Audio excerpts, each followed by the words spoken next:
Most farmers can agree that up until this week, 2020 may have been a record-setting harvest season in the Western Corn Belt in regards to the pace. However, they can't say the same thing about yields.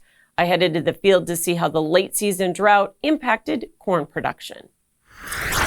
This year's corn harvest in Northwest Iowa has been quite a surprise, both on the quick pace and the yields. The yields here, I would say generally have been down probably 10 to 20% from last year, but would have to also say that I think better than expected. Coyma says that's because Western Iowa experienced a flash drought the last half of the season. We're running here 180 to 200, which, the best ever maybe on this farm that we're standing on is 220. So we're surprised, the way the summer finished, the way the growing season finished, that the crop hung on. The exception is corn on corn, which ran 50 bushels below normal. However, they hope to make up some revenue with minimal drying costs. Super dry, the corn is. This stuff we're doing today is like 13, 14%. And test rates have been really better than expected, 58, 59.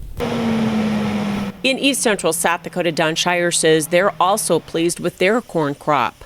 Corn is running from 180 to over 200, same thing. It just depends on where the field is located. And so it's fun when you're harvesting corn that's over 200. And those yields held throughout the state, even with the drought. We're still in that 200 plus range in a lot of the area.